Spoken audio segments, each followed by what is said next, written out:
You're listening to the Small and Supercharged podcast with Ria Freeman, episode 318. Should you be doing Black Friday as a small business? It's a tricky question, and there's not an easy answer. And that ends the podcast. Jokes. It's a really interesting question, and it's one that I get asked about a lot. I see a lot of information about, and I just thought it might be useful to just kind of chat things through.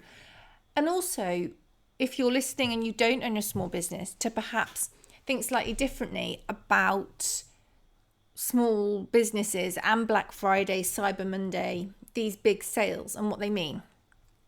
So that's what today's all about. Black Friday, Cyber Monday, all the crazy stuff that tends to happen in November. I mean, some of the bigger companies have gone from Black Friday, one day, to Cyber Monday as well, to the whole weekend, to the whole of November. And then you've got people like Amazon who did a kind of Prime Day thing in October, if I remember rightly. And there were a couple of days when there was a kind of a flash sale in October to get ahead of that side of things, to get ahead of Black Friday, to get ahead of those sales and those price slashing activities, to make sure that they were in there first. So I wanted to just talk about it today because I think a lot of people feel a pressure that they have to do Black Friday if they run a business. And I kind of want to say that you don't have to do it. If you want to, great, knock yourself out. If it works for you, and we're going to discuss works, then why not? But if it doesn't work for you, then why are you doing it? So Black Friday, to my mind at least, originated in America and was connected to Thanksgiving. And then it came over here and it was huge. It was a real thing when people used to hugely slash their prices, particularly on things like electricals. Big companies, I'm sure there was something on the television about people literally fighting. There's something on the news about people literally like fisticuffs. God, that sounds so British. But, you know, quite literally, saying that far too much, punching each other to get a cheap television a few years ago. It just blew my tiny mind. But it was really significant discounts on bigger products and often electricals. But that's kind of now seeped into, well, everything. But what a lot of the companies do, and there's, well, not a lot, that's unfair. What some companies do, and there's been various things about this. You can look at different trackers to see how this works as well, is that the pricing is perhaps at the top end for however long beforehand, and then it gets dropped for Black Friday. So it's still accurate what's going on, but perhaps it's not as much of a discount as people think. Now, obviously, if you do that, it means that, let's say you buy the product for £10 and you've been selling it at £25, then when you sell it for £20, you're still making good money on it. You're still doing a significant discount off, but there is still the money in there that you as the business owner make money. If you're a small business and you don't do this, if you buy the product for £10, you sell it for £20, and then you're having to discount it, you think, to be competitive in terms of the percentage, then you're making a lot less money on the product. And more than that, by the time you've taken in the advertising, your other kind of administration costs, your man-hour costs, your postage, your packaging, you might find you're actually making a loss, which is not what anyone wants to do, because success from a business point of view isn't about turnover.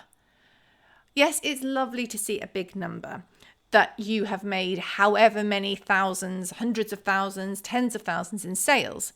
But if it's cost you more than that to make the sales, then it's ridiculous. You're not making any form of profit, you're making a loss, and businesses run on profit. So it can be really tempting to look at what these big companies are doing and think that we're all playing on a level playing field. And we're not. Another thing that big companies obviously have is that when they are buying in such big quantities, they can usually negotiate a better price, which means that whilst you're paying £10 for an item, they might be paying significantly less, which means they've got more money in there to be able to discount more heavily, to be able to still make money.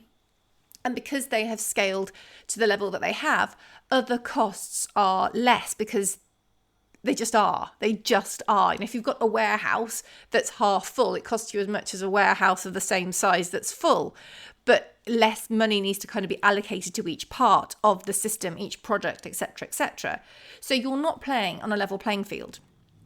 The tricky thing comes when you're selling the same products and items, because it looks like you are on that level playing field. And if people go online and they look for a particular product, then often if it's a brand name product, I know I do this, if I'm looking for a specific thing, I will look at the price differences. If I don't have an affinity to a particular company and there's nothing in it extra, so there's not additional guarantees, there's not better customer service, there's not quicker delivery, there's not free delivery. A lot of us do shop on price for these kind of faceless, generic items. You know, if I buy a washing machine, let's say, I'm not buying a lot of washing machines, touch wood, but I would know what I want in terms of, I would know I wanted a Bosch or a Samsung or a whatever, and I would then shop on price for that item. But what small businesses can do is that often, and I think probably a lot of people I'm speaking to here, are not necessarily competing purely on price, and they're not even selling common products. So if you're a small business and you are selling something unique to you, or something that is actually quite hard to come by, something you've developed a name for, maybe you are one of a few distributors, so it's not all over everywhere, you're just one of a few distributors, or perhaps it is your own product, or perhaps you hand make those products. Why on earth are you discounting? The discounts really work to be competitive with other people that are discounting. This is my opinion anyway. These, say common products. I don't mean that. I mean these big brands that sell to loads and loads of people. And therefore the only factor that differentiates different people is in fact the price. But if you're doing something unique, something special, something different, please don't feel the pressure to slash your prices. I think there's some really nice messaging that you can have to counter why you're not slashing prices, in terms of that you offer good value all year round, that you do your best to ensure that if people buy a product, they're not going to get it for half the price the next day.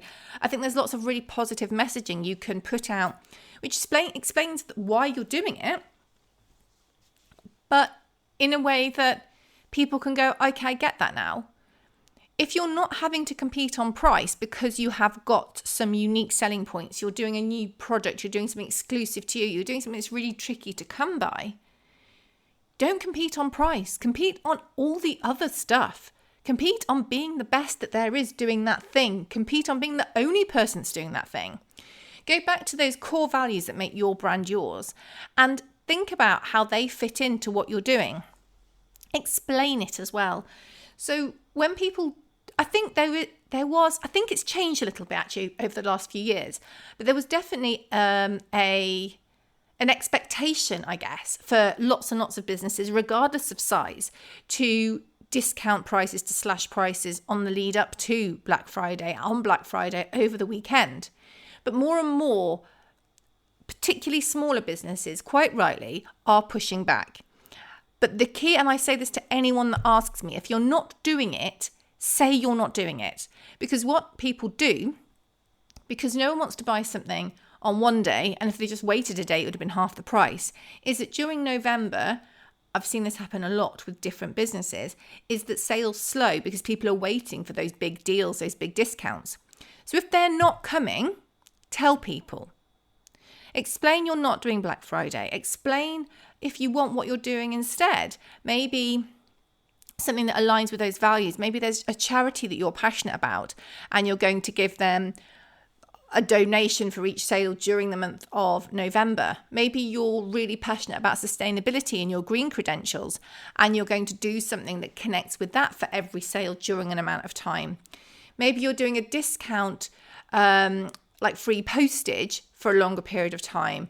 Or, what are you doing? Tell people what you're doing. You don't have to do any form of discount. I was just chucking that in there. But if you tell people and you explain to people why you're taking the action that you're taking, it stops them wondering and asking. And it means hopefully you won't have that really quiet spell in November before that surge. And it also means you get ahead of people who are potentially doing Black Friday. Or, God, Black November, the way it's going, it'll get earlier. It continues to get earlier and earlier and earlier. So this is just a short one to say to you, if you're doing Black Friday, good for you. Promote the hell out of it. Tell people what you're doing. Expect there to be a dip in sales before you do it.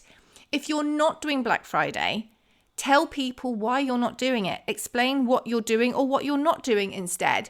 And perhaps if you want to, why you're not getting involved, what you believe it shows, what you believe it has implications of in terms of discounting products, having issues with supply, making it really difficult to operate in, let's be honest, a challenging climate when you already price fairly because you really value your customers' loyalty.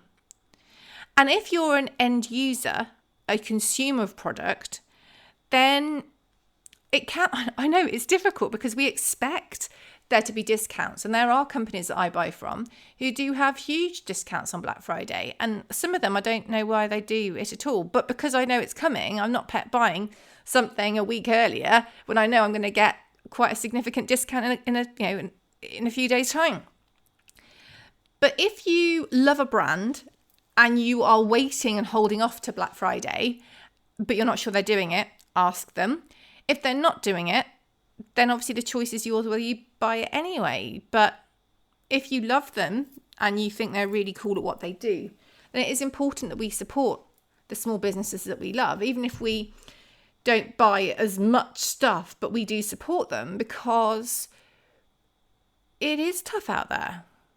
It really is. But it's also important that the businesses that we love run businesses, not charities. They're not making a loss per sale, that they are making a profit, because otherwise it's not a business, it's a charity. And unfortunately, money really does make the world go round, and we do need money to pay mortgages. We can't do it on mortgages, bills, horses, dogs, kids, God knows what.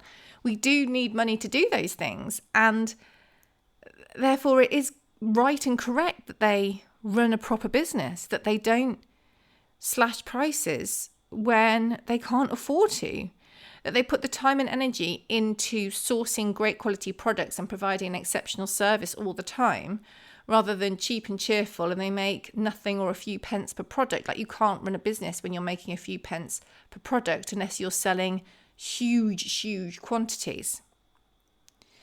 So that's just my thoughts. Black Friday, Cyber Monday. What do you think?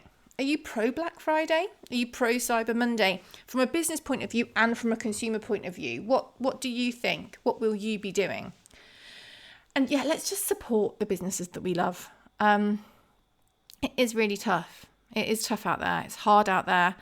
And I'm publishing this on the Wednesday. I know there's a budget this week. And I know that when we have this uncertainty, it really does affect people's spending.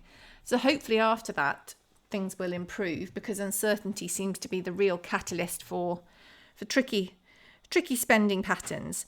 So let's hope that improves. But yeah, it really does make a difference when you choose to spend your money with small businesses, even if you spend less. But there's a cool story behind it, which I have to say, when I give presents from small businesses, I tend to explain the story as well, which it's even more interesting. I've actually put the time and effort in and know about them.